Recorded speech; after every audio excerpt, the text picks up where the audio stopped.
Hello, good morning po. Ito po inyong kaibigan, kasama, kapatid, Sister Luz po. Magandang umaga po sa ating lahat. Tulad po ng sinasabi ko palagi na ito po ay, ano po tawag dito, this is live. And ito po ay, what live, it is, hindi po na-edit na po, kaya kung ano po yung nangyayaring mga kaingayan sa labas, lalo na po pag umaga. Ay naku, ang dami po yung mga naglalako ng pandesal, isda, kung ano. Isa nga po dumadampay magbabasura yun. Basura! Pero okay lang po yun. Malaki din naman po yung boses ko eh. Di naririnig din po nila ako. Kung minsan nga po sumisilip pa sila eh.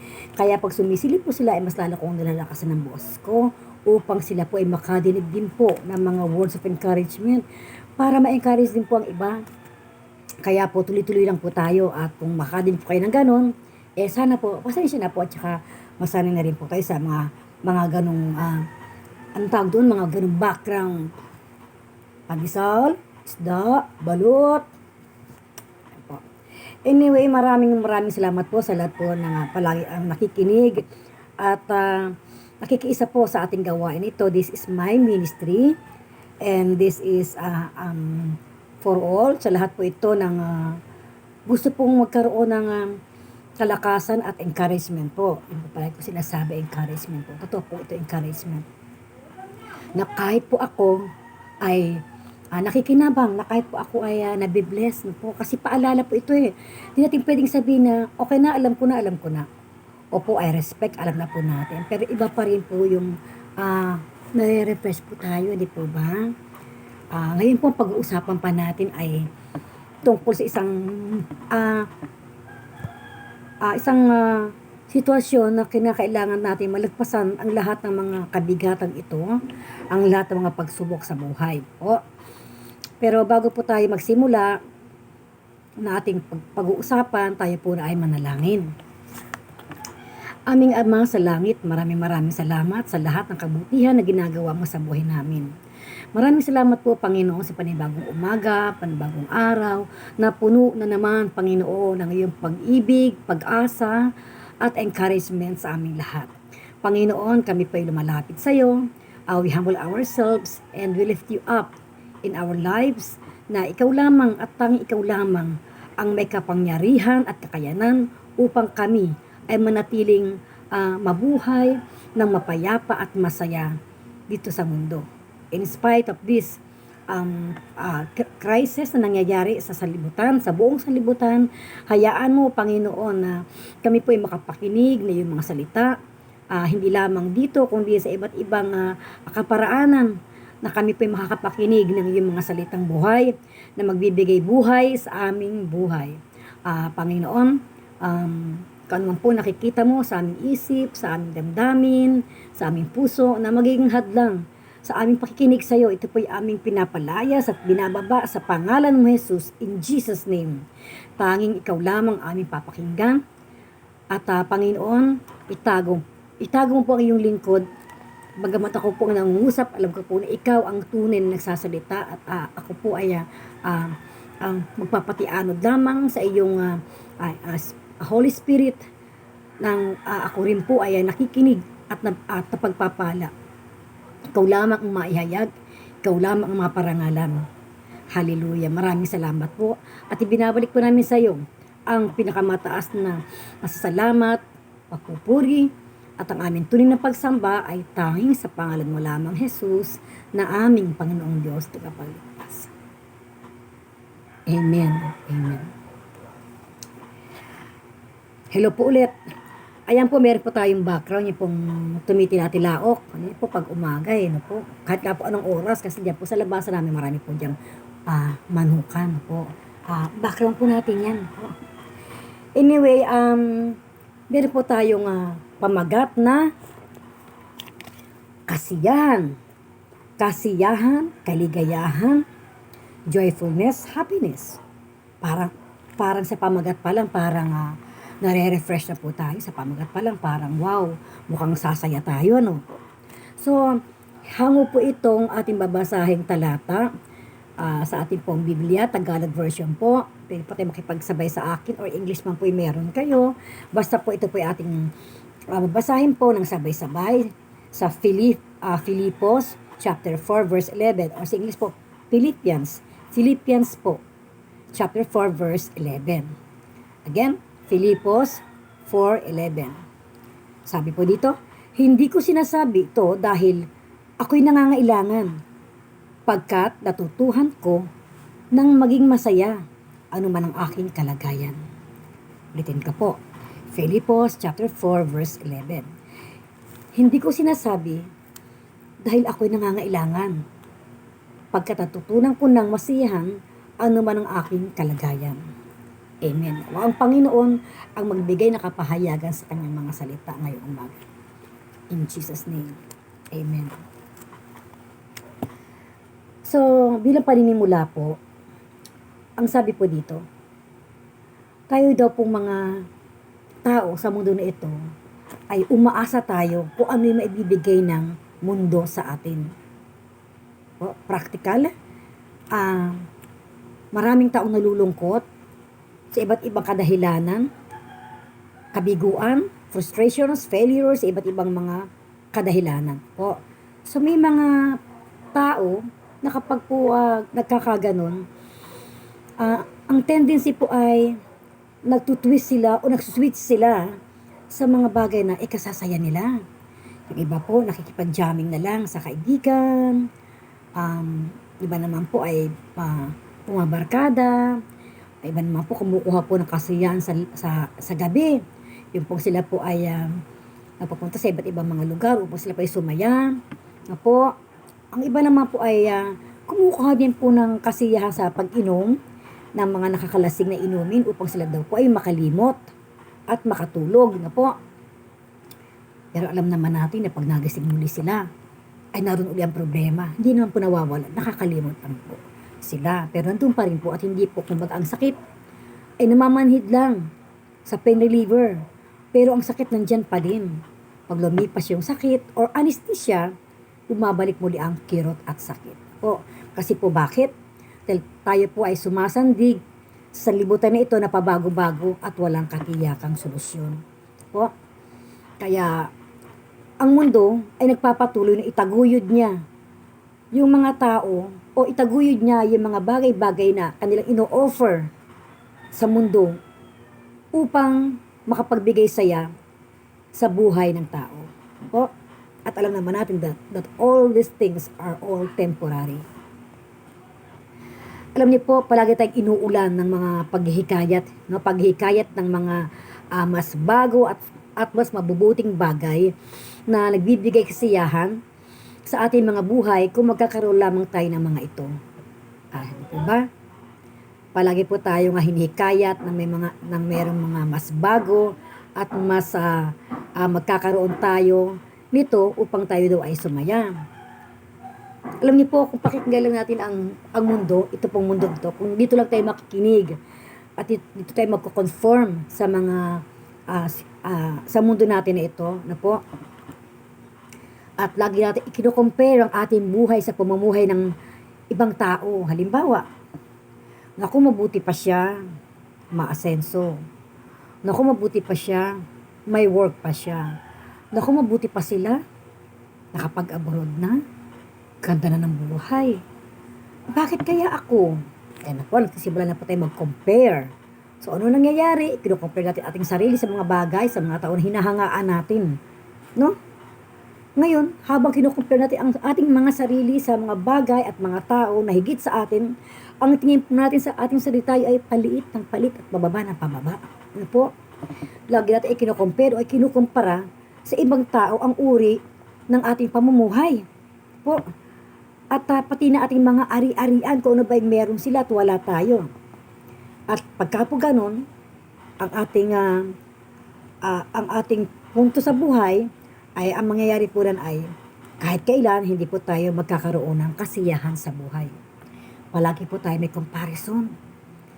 Pag may comparison po, minsan naduroon pa po nagkakaroon po tayo ng inggit o ng selos. Or sabihin natin, Lord, unfair mo naman, bakit sila? O kaya ay, kailan kaya ako makakaranas ng ganun? Tapos pag nabigla ka pa, bigla kang nagising sa katotohanan, ay, ito lang pala ang buhay ko. Wow! Ito lang ang buhay mo. Alam niyo po, ang daming mayayaman sa mundo na milyonaryo. Halos walang paglagyan ng salapi. Ang lahat ay kaya. Kayang bilhin, kayang kuhanin. Sa isang iglap, mayaman nga po eh. Pero anong hindi nila kaya? Hindi nila kayang bumili ng buhay. Kanino sila magbabayad ng salapi at ari-arian para humabang buhay nila?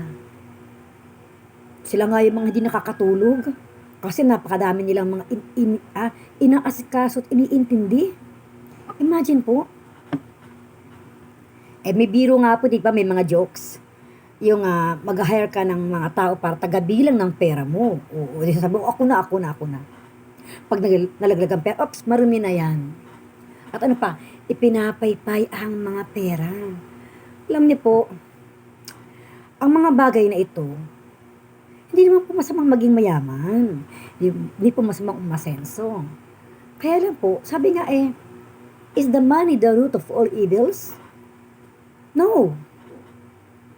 But it is the attitude towards money that it makes the money the root of all evils. Alam niyo, ganun yun eh.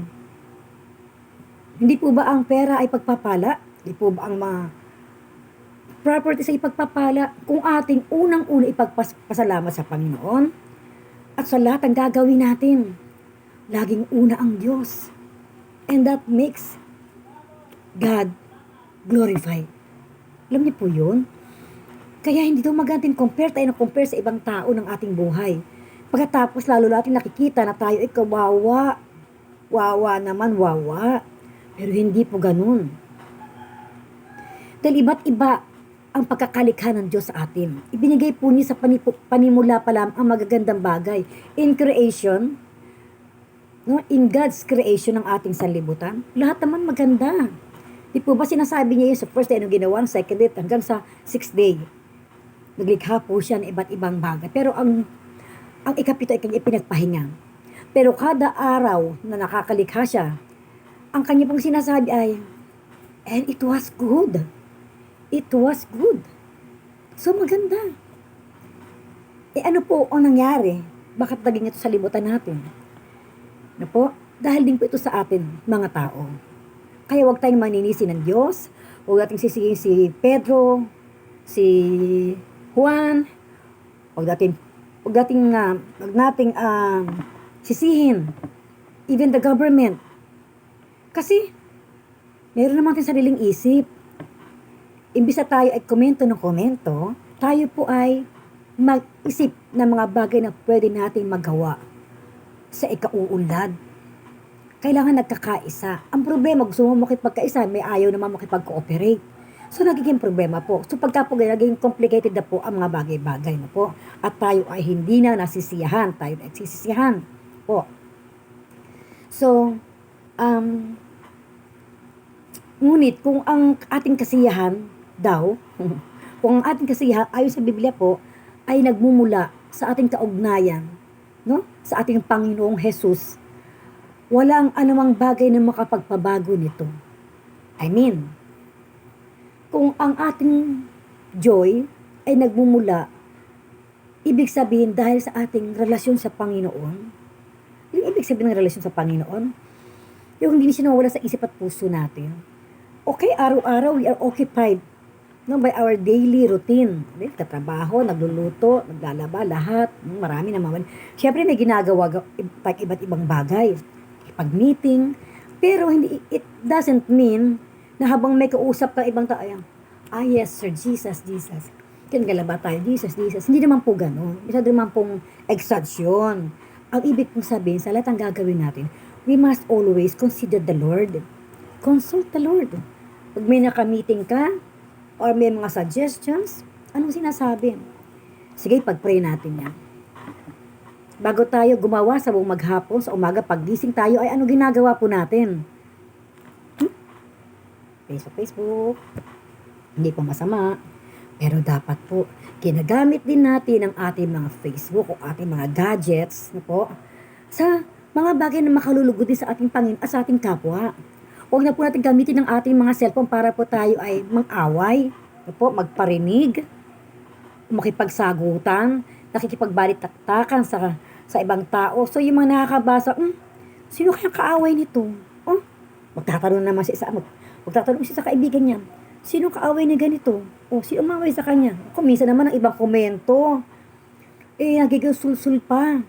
Oh, sis, Brad, sino ba yan? O kaya, paka natin yan. Alam niyo, nakakasakit, nakakasama, nakalooban, nakakalungkot, nakakabigat. Kasi hindi pa nagiging pagpapala. May mga batang nakakabasa din yan. Po, lalo yung mga bata, ang bata-bata pa, marunong nga silang mag-Facebook. So, why not? Gamitin natin. Ilagay natin sa ating Facebook, di po ba? God is good. Kaya, isang magandang pinagpalang umaga. Corny po ba? Paano kung sila daw makornya sa atin? Talikuran tayo, di lating nawala ng blessings, di po ba? So, alam po ninyo, kaya mahalaga po ang may relasyon. Kapag po tayo mayroong relasyon sa Panginoon, alam niyo po, wala tayong maramdamang hiya o takot na mayroong magsabi sa atin na, napaka-killjoy naman, ang corny mo, ano ba yan? Sabi mo, ang ano naman yan? Alam niyo po, sabi nga po ng Panginoon, nakasulat po sa Bible, huwag daw siyang ikakahiya. Alam niyo po kasi, nakalagay po sa Biblia, kapag daw kinahiya natin ang ating Panginoong Diyos, ano po ang sabi? Ikahihiya din niya tayo, at yun po ang nakakatakot na parte.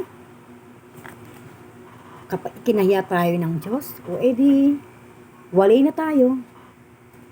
Walay. Po, kaya ito nga po yung topic natin yung kasiyahan, yung pong joy, yung fullness of joy na matatagpuan lang natin sa ating Panginoon. Alam niyo po, kahit lang po unahin natin ng Panginoon, huwag natin sabihin na, yan, wala na ginawa, kundi puro Bible, puro gano'n, wala na ginawa yan. Hindi po naman gano'n, kasi po dapat may balance rin po tayo. Dapat meron po tayong, what do you call this? Meron tayong, yun nga po, balance Kasi wala tayong napapabayaan. Kasi, our God is God of order. Hindi po siya God ng complications na po, or ang confused, no, hindi po gano'n. Kapag po tayo nasa Panginoon, siya po yung ating meron tayong relationship sa Kanya as our Father, at tayo anak niya. No? Kapag siya inaccept natin sa buhay natin as our Lord and personal Savior, siya na po yung bahala sa atin, siya nga po yung magtuturo. Yung pong Holy Spirit ang magbibigay sa atin ng katuruan na hindi naman natin napapag-aral sa eskwelahan. Po. Iba yung sa school, kailangan natin yun, mahalaga din po yung ating edukasyon. Huwag natin pababayaan. At ang ating mga anak mag-aaral, supportan din po natin sa pag-aaral, kahit sa papaanong paraan. Nag-guide natin sa araw-araw, guide natin ang kanyang buhay, ating mga anak, alagaan natin sila. Pero sinasabi ko po dito, ating pinag-uusapan yung pong, yung Holy Spirit, that the Holy Spirit will guide us. Siya may bigay sa atin ng wisdom. Ayan po, wisdom and knowledge. Po, anong dapat natin gawin, unahin. So, sa mga sitwasyon na meron tayong mga problema, nalilito utak natin, lalo na po sa ganito, may pandemic, may GCQ, MCQ, QQQ, ulan na lang, banana Q, kamote Q, barbecue, yun lang po, no? Pero alam po ninyo, kahit na ang gulo nila, ang gulo talaga nila, mananatili tayong mapayapa, masaya. Lalo na po kapag tayo everyday ay may mga kausap na kapwa natin mga Kristiyano. At kung hindi pa tayo Christian, pwede din po tayo makimingle sa kanila. Why not? Sabihin natin, uy ate, kuya, pwede ba ako sumali? Naku, welcome na welcome. At sa pag-join mo ng ganitong mga banding nating fellowship po kung tawagin, sasaya kayo. So, umpisa sabi mo naman, parang boring naman. Pero alam niyo po, yung Holy Spirit na pinag-uusapan natin, siyang magbibigay ng wisdom. Sasaya ka. Alam mo, unti-unti, makikita mo na yung problema mo ganito. Ito yung spiritual life, ito yung buhay mo sa mundo. Pag pumasok ka dito, ito yung mundo, ito yung spiritual life, ito yung spiritual life, no? Ito naman yung buhay sa mundo. Pag pumasok ka dito, unti-unti siya papasok ko dito. Yan, makakasama na po niya. Po. At sila ay magiging isa. Kakaroon tayo ng tapang na lumaban sa mga problema. Hindi po yung laban na nakikipagsabunutan, no po. Yung pong laban na alam natin that the battle is God. Bibigay natin lahat sa kanya problema. Lord, ayoko yan. Lord, ito na po. I surrender. Hindi po ganun kalaking isip at utak ko. Ito na po. Lord, ganun pong bahala sa akin. You know, that is also a prayer. Ang prayer naman po, hindi naman po palaging, oh, Panginoon, hallelujah. Okay po yun. Kasi yun po yung pagbibigay mo ng, alam mo yung overflowing na talagang kailangan. Pagsamba sa Panginoon yun eh. That's good, that's right. Pero marami po tayong pwedeng masabi sa Panginoon na kahit po sa pagsalita natin sa araw-araw, alam niyo po, prayer po yun. Kasi prayer is conversation with the Lord. Yung pong lalabas ka, ng kalsada may pupunta ka, ang hirap sumakay, yung bang sabihin mo, Lord, give me an easy ride, please. Lord, sana po makasakay ako. Kinausap mo si Lord, so nag-pray ka. Pray doesn't have to be very long, very short, very deep, very light. Ang Lord lang po nakakaalam na, pero once na siya ay binanggit natin at kasama po yung puso, kailangan may puso, hindi lang po bibig. Di po ba sabi sa nabasa po natin dyan? Sa huling panahon, marami magsasabi ng, Lord, Lord, ligtas mo ako. Lord, Lord, hindi ba ako ay nanalangin sa iyo, ako ay nagpalay sa mga espiritu sa pangalan mo. Lord, ako ay nagpataw ng kamay sa mga may sakit upang gumaling sa pangalan mo. Anong sagot ng ating Lord? Hindi kita nakikilala, lumayo ka sa akin. Great God. Bakit sinabi yun ni Lord? Kasi ito yung mga mapag-imbabaw. Sa panahon natin ngayon, ngayong buhay pa tayo, ito yung mga tao na tumatawag lang kay Lord kapag may kailangan. At pag naibigay na yung kailangan, patupad na yung kanilang hinihiling, goodbye bunot. Sa linggo na tayo magkita sa simbahan. Alam po ninyo, nagdaan din po ako sa ganyan. Nung una, hindi ko pa po kilala ang Panginoon. Pero alam po niyo, makilala ko ang Panginoon. Ang saya na feeling, ang gaang ng feeling. Alam niyo po yun? Alam po ninyo, kapag daw po ang ating kasiyahan sa buhay ay walang kaugnayan sa ating Panginoon, hindi natin kasama ang Panginoon, ay wala daw pong anumang bagay na makapagpabago sa ating buhay. Mananatili tayong ganon. Po, alam niyo po si Apostol Pablo na nasa Biblia po, sabi po niya, alam niyo po si Apostol Pablo po, nasihan po siya sa naging buhay po niya nung makilala niya ang Panginoon. Di ba po si Apostol Pablo, nabubulol po ako. According to the Bible, si Apostol Pablo po ay number 1 po siyang taga-usig ng mga Kristiyano. Kristyan ka? Pugot ulo. Kristiyano ka? Latiguhin yan. Ha? Kristyan ka? Naniniwala kay Jesus? Lubog ang ulo yan sa tubig. Tunong po siya Ano po? Ang Lord napakabuti. Hindi tinignan yung ginagawa niyang kasamaan. Kinahabagan po siya ng Panginoon. Kaya huwag po sabihin, hindi na ako magbabago. Talamak na ako Pinanganak na akong ganito na ako. Hindi po totoo yan. Hindi po totoo yan. Criminal man, rapist man, drug addict man, ikaw ang pinaka-notorious. Nako, walang imposible sa Diyos. Amen? Wala po imposible sa Panginoon. At marami po makapagtotoo yan. May makilala po tayo, mga pastor ngayon, na dati sila ay mga grabe, hindi lang po drug addict, dope addict pa, para makamtan lang yung mga bisyo, mga patay po ng tao, nagnanakaw, at nagpapakamatay din sila. Pero hindi nagtagumpay yung gano'n kasi may plano ang Diyos sa buhay nila. Hanggat may nananalangin sa kanila. Kasi yung mother niya mismo ang number 1 nagpipray para sa kanyang anak na gano'n. Dahil po yung nanay, Kristiyano. So hindi siya sumusuko. Kung nakita niya sa anak niya na parang wala ng pag-asa, hindi pa tinatanggap yun. Dapat gano'n, huwag natin tatanggapin na ganito na tayo. Huwag natin tatanggapin. Kiniklaim lagi ng mother niya na, Panginoon, i-offer ko sa yung anak ko. At dadating ang takdang panahon, na siya ibabaguhin mo, na siya magiging lingkod mo. Alam niyo po namatay na po yung mother nito po. Nagpatuloy pa din pagiging adik niya. Pero isang takdang araw,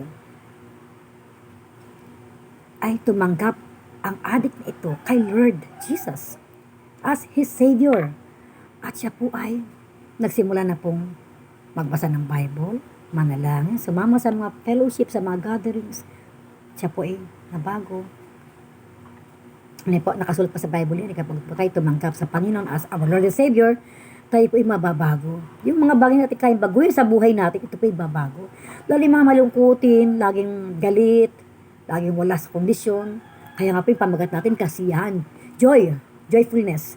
Po, alam niyo po, dati po si Apostol Pablo, yung po kanina sinabi natin sa Biblia, yung po binanggit ko, ang pumbuhay po niya noon, hindi pa niya kilala ang Panginoong Jesus, lagi po siya nakakulong sa kanyang sariling mundo. Lagi po siya nakakadena sa dilim ng bilangguan. Apo, alam po niyo, napakarami pong taong galit sa kanya. Binabato nga siya Kasi napakawalang niya talaga ni Pablo ng panahon na yun. Para pumatay ka ng mga taong inosente. Born again, Christian kayo. Sinasabi niyo si Jesus, papatayin ka niya. Kahit na walang ginagawa masamang tao. Ganun po siya kasama, Alam po niya, pero ang Panginoon po ay mahabagi. Alam niyo po, ang Panginoon mayroong plano sa buhay nating lahat, katulad kay Pablo. Kaya niyang baguhin na kahit na sino. Alam niyo po, si Pablo po ay nagtamasa ng mga pakinabang at kasiyahan po sa buhay. Mula ng kanyang isuko ang kanyang buhay sa ating Panginoong Jesus. Alam niyo po, hindi daw nakabatay sa ating paligid ang ating kasiyahan. Kasi lahat ito mawawala ito. Nakita yung mga bilid pagka lumindol, babaksakan. Wala namang bagay hindi nagbabago Kahit nga po ang beauty na to, magbabago to. Tatanda po tayong lahat. Walang nanatiling permanente. Sa lamang po ang nananatiling permanente sa mundo nito, ang salita ng Diyos. Ang lahat daw ng bagay sa mundong ibabaw na ito ay lilipas. Mawawala, lilipas. Ngunit, the word of the Lord will remain forever. Amen po? Kaya nga po, huwag tayong dumepende sa mga bagay na nakikita natin. Alam po, pag tayo dumepende sa mga bagay na nakikita natin at nangyayari, hindi po tayo mabubuhay ng mapayapa. Sa mga news, kabi-kabila ang negative, puro patay, puro COVID, meron pang nalunod, meron pang nabahaan, meron pang nasunog, may buhawi, may kung ano-ano, puro po bad news po. Pero alam niyo po, ibabalita ko sa inyo, merong good news. And the good news is Jesus. Jesus our Savior. Siya lang po ang nag-iisang good news talaga Lumapit po tayo sa Kanya. Sabihin lang natin ganito. Lord, kailangan kita. Tulungan mo ko.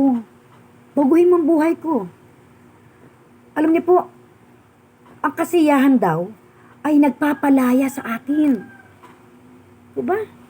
At ang katotohanan ay magpapalaya. Ano ba ang katotohanan dito sa mundo na ito? Nang mundo ay pasama ng pasama. Ano pa nangyari sa mundo natin ngayon? Pahirap ng pahirap. Minsan kahit magkakamag-anak, magkakapamilya, nagarambol sila, hindi na nagkakasundo. Pera pinag-aawayan, properties pinag-aawayan. Kahit pag-ibig, may love triangle. Alam niyo po, wala naman pong pinagkakasundo dito. Maliban lamang kung makikilala natin ang ating Panginoon sa isip, sa buhay natin, sa salita, sa gawa, may bunga. Ito po ang magiging banding natin. Meron pong pagkakaisa. Because Jesus is God of reconciliation. Jesus is God of love. Forgiveness. Magpatawad tayo. At humihiling po tayo ng tawad sa Panginoon. Kahit gano'n pa kasama yung nagawa mo, katalugmok ka pa sa putikan. Nakabaong ka niya sa kumunoy na yan. Kaya tayong hanguin ng Panginoon at linisin ng puting-puti. Alam po, lahat ang sinasabi ko nasa Bible po ito. Ano po? Ang kasayahan daw ay Ang kasiyahan ay nagpapalaya sa iyo upang tamasin mo ang bawat mabubuting bagay na ibinigay sa iyo ng ating Diyos. Po. Dahil ipinapakita po ng ating kasiyahan ang ating paniniwala na tayo ay mahal ng Diyos. Napansin niyo po ang mga Kristiyano na mga may relationship sa Panginoon. Yung masasaya sila, kaya nagtataka, kung minsan nga po, napapagkamala pa kaming ganyan. Kami nangyayaring gulo sa mundo, mga hallelujah, praise the Lord. May kapangyarihan po kasing word na yun. Kaya huwag niyo pagtatawanan. Nakakatakot pang pagtawanan ang mga ganon kasi gusto ba natin i-prove pa ni Lord sa inyo na totoo? Na totoo siya. Okay lang pong i-prove, maganda nga po yun Pero ibig ko po sabihin, once na marinig na po natin na may mga ganitong pagtuturo at mga nag-encourage sa atin, sabi nga huwag mo nang pagmatigasin pang yung puso. I-grab na natin kasi nakalagay po yan sa Bible. Today is the time of salvation. Hindi bukas. Hindi mamaya. Alam ba natin ang buhay natin? May iba dyan natulog lang, di na nagising. Sabi naman iba, ay okay nga yan, para tapos yung problema ko. Naku, hindi po. Merong kabilang buhay. Nasa Bible po yun, mababasa po ninyo. Ito po yung walang hanggang buhay. Dalawa po yun Yung pong isang buhay na walang hanggan, yun po yung masaya, doon po sa piling ni Jesus, yung langit yun Yung isang walang hanggang buhay din ng yung kabila naman, walang hanggang buhay ng paghihirap. Yun po yung impyerno. Basahin po natin ang Biblia. Nasa huling kabanata po yan sa Revelation or Pahayag or Apokalipsis.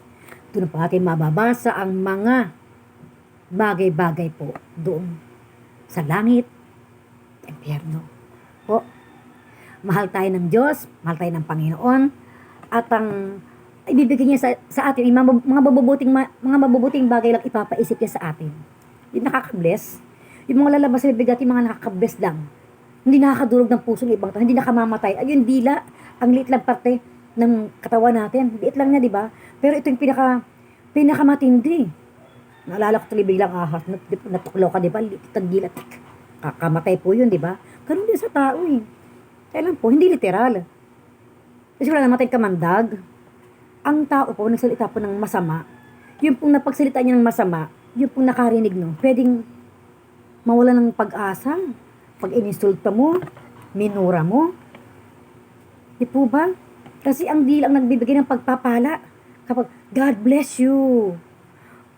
Praise God, pagpalain ka ng Panginoon. Naway sumagana kayo. Naway ay maging mapayapa ang buhay ninyo. O di ba? Parang sabi na ko, mga walang yaka. Hindi sumamalab ng tao. Nakapatay na tayo ng pag-asa ng isang tao. Ng hope. Na po. Kaya nga po, ang kawalan daw ng kasiyahan ay umuusbong sa kasalanan. Ng kawalan ng utang na loob at sa kakulangan ng pananampalataya na sapat at pagmamahal ng Panginoon. Alam niyo po, hindi na po ito yung pong utang na loob na pinag-uusap. Hindi po ito yung utang na loob sa tao. Sabi, wala kang utang na loob. Hindi po yun. Hindi po sabihin, dapat nagbabalik tayo ng pasasalamat sa Diyos. Bakit? Kung wala bang Diyos, andito tayo, siyempre wala. Ba? Katulad nga po ni Eva at ni Adan, nilikha sila, di ba?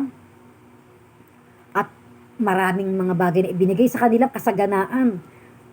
Kasi huling nilikha ang tao Di ba? Doon na yung mga puno, halaman, punong kahoy, pruta, ano-ano po, di ba? Dagat, mga ibon, ang dami nang ginawa. Pero sa huling araw, nilikha niyang tao. Kaya Anton, bakit huling-huling nilikha ang tao? Para pag nandiyan ang tao, nauna na yung mga nilikha niya, mga bagay-bagay na tatamasahin ng tao. Di ba? May mga punong kahoy na May makakain na siya. Ha? May araw na magbibigay ng lakas sa katawan. Diba? May dagat na. Alam niyo, matalino ang Panginoon Alam niya yun. In order, because God is God of order. Kaya ganun po. Kaya alam niyo po, wag po tayong magtataka dahil ang Diyos po ay matalino. Po. Kaya nga po, kaya niyang ibigay ang lahat ng ating pangangailangan. Huwag tayong malulungkot because God can provide everything we need kung tayo ay marunong manalangin at magpasalamat at maging generous po tayo. Huwag natin i-share po natin. Wala tayong material, pera, gamit, i-share po natin ang ating oras. Mag-encourage po tayong ibang tao. Makinig tayo sa may problema. At mag-advise tayo ng manalangin ka, magbasa ka ng Bible, kasi meron pong buhay sa ganyang mga pananalita. Ano po? Kaya po, sikapin natin lagi maging mapagpasalamat. Be thankful to God. Maging mapagpasalamat po tayo sa bawat bagay ng Diyos. Meron tayong tubig na iniinom, meron pa tayong kanin, meron pa tayong simpleng ulam. Lord, salamat po. Huwag yung, wala bang ibang ulam? Naku po. Huwag po. Kasi pag sinabi Lord, tanggalin na lahat yan. O edi lalong, wala. Po. At yun nga po, dapat daw ay alisin natin ang ating inggit sa kapwa. Yung kayo na yung pinag-usapan natin nung simulang introduction po, di ba? Sabi nga po ay, huwag tayo magko-compare ng buhay natin sa ibang tao. Alisin ang inggit. Alisin po ang inggit dahil lahat tayo ay mayroong pagkakataon, humingi at makatanggap sa Panginoon. Lalo na kung marunong tayong magpasalamat. Amen po. So, ang ating nga pong pamagat ay kasiyahan o joyfulness. Po. Pero pwede po natin tulagin ng ibang pamagat. Kadalasan po, iniiba ko po yung pamagat kasi ayon po ito sa leading sa kanyang Holy Spirit. So maraming salamat po sa umaga na ito. At tulad po ng nabanggit kanina, na tayo po daw ay makakasunod sa Panginoon at makakapagtamasa tayo ng joy na nagmumula sa Holy Spirit kung tayo po ay tatanggap sa ating Panginoon. Meron tayong relationship sa Kanya as our Lord and Savior. Hindi naman po mahirap gawin yun. Sabi nga po sa Bible, the salvation is today. So inanyayahan ko po kayo, lalo na po yung mga nakapakinig. Hindi po aksidente na nadaan na lang po ninyo ako sa YouTube. Kung hindi, may plano po ang Diyos. Wala namang mawawala kung susubukan natin. So ini-invite ko po kayo na tanggapin po natin si Jesus Christ as our Lord and Savior upang maranasan din po ninyo at mas maunawaan kung ano po yung aking mga sinasabi. Pwede ba, kaibigan? Sumunod ka sa bawat salita na sasabihin ko. Banggitin mo din ang bawat salita. Ulitin mo din ang bawat panalangin na aking sasabihin. Amen? Panginoong Jesus, salamat po sa umaga na ito. Salamat po sa mga narinig ko na mga turo na makapagbibigay ng tunay na kasiyahan sa aking buhay. Panginoon, sa oras na ito, naunawaan ko na kailangan kita sa aking buhay. Inaamin ko po na ako'y isang makasalanan. Inaamin ko po na marami akong nagawang mga kasalanan mula noon hanggang ngayon. Patawarin mo ako, Panginoon, sa lahat-lahat ng mga nagawa kong kasalanan. Tinisin mo ako sa lahat ng aking karumihan. Binubuksan ko ang aking puso at pinapapasok kita sa aking buhay. Tinatanggap kita, Panginoong Jesus,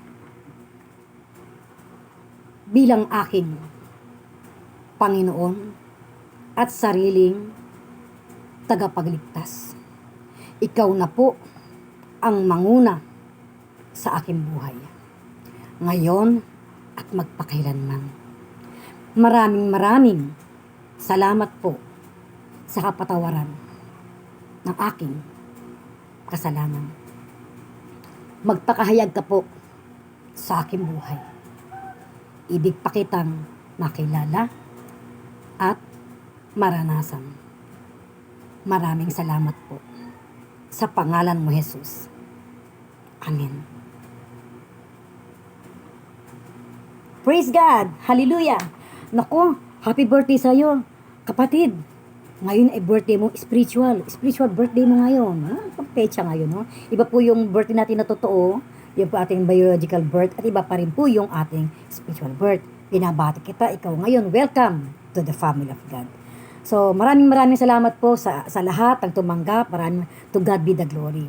At bago po tayo maghiwa-hiwalay, magsara po tayo sa ating panalangin. Amen. Lord, maraming salamat po sa umaga na ito. Isang tagumpay na naman po na gawain ang iyong ibinigay sa amin. Lord, salamat po sa mga salita mo na nahayag. Panginoon, na ang tunay po na kasiyahan, kagalakan ay nagmumula sa iyo. Hindi sa sanlibutan na ito. Dahil kung kami po sa sanlibutan, aasa. Lahat po ito temporary at mawawala. Ngunit ang pag-ibig at ang joy na binibigay mo sa amin ay panghabang buhay. Lord, I pray, Lord, sa mga kasabay ko po na nakinig. Lord, I pray for them na ano man po kanilang di na pinagdadaanan sa ngayon, mga problema sa buhay, ano man po ito, Lord. Tagpuin mo sila, Panginoon, Lord. Bless them, Lord, financially, Lord, and bless them, Lord, sa kanilang mga buhay, sitwasyon ng kanilang trabaho, negosyo. Lord, ganun din po. Bless them, Lord, good health, Panginoon. Pagalingin mo ang mga may sakit, palakasin mo sila, Panginoon. Itayo mo muli, Panginoon. Pasiglahin mo ang kanilang pangangatawan, Lord. Even Lord, those family, Lord, na hindi po nagkakasundo-sundo, Panginoon, bigyan mo po sila ng pagkakaisa, Lord, nakababaang loob. At I pray, Lord, na makilala kanila, Panginoon, as the Lord and Savior, na walang iba at walang kahit saan matatagpuan kundi sa iyo lamang ang kagalakan ng puso, ang kasiyahan at ang kapayapaan upang kami po'y mabuhay ng maayos sa mundo na ito in the midst of this situation. Maraming salamat po at ang lahat po ng karangalan ay sa iyo lamang namin ibinabalik. The praise and glory in Jesus' mighty name. Amen and amen. Praise God. Praise God. Mga kapatid, maraming salamat sa inyong pakikinig. I believe na napagpala po tayo at na-encourage na po. Wala po tayong itinataas na ibang religion, kundi si Jesus lang. Wala po tayong inatake na kahit na anumang sekta. Wala po. Focus lang po tayo sa ating panampalataya sa ating Panginoon. At tulad po sinasabi ko palagi, ito po ay ministry ko. Salamat sa Panginoon with all my humbleness to the Lord. Salamat ang maitaas, hindi po ako, hindi po kahit na sino. At ganun din po, nagpapasalamat po ako sa lahat po sa inyo na nanonood, nakikinig, nagsasubscribe. So muli po sasabihin ko po sa inyo na please watch. Buuin po natin, wag po simula lang, wag po yung just like lang po ng like. Kasi I'm not after the like. Sinasabi ko po mag-like tayo after nating mapanood po para malaman ko naman na ilan po na-encourage na po. Marami na ba? Sana marami na po na-encourage na po. Para po ang Lord ay malugod. Mag-glorify ang Panginoon po. At lagi pong sinasabi, please watch and please share. Share po natin to. Share lang po ng share. Forward sa ating mga kaibigan, kakilala, na po, kamag-anak, kahit na sino. Share lang po natin. In doing so, kayo man po ay nagagamit ng Panginoon. Kayo rin po ay nakakapaglingkod sa Panginoon sa pamagitan ng pag-share. Magiging daan po kayo kasi po, ganun din po, if you want to subscribe, please do so dahil pag po nakasubscribe kayo, matik na po ninyo mapapanood ang lahat po ng meron pong upcoming po na message. So maraming salamat, good morning, and God bless us. I love you all. God bless.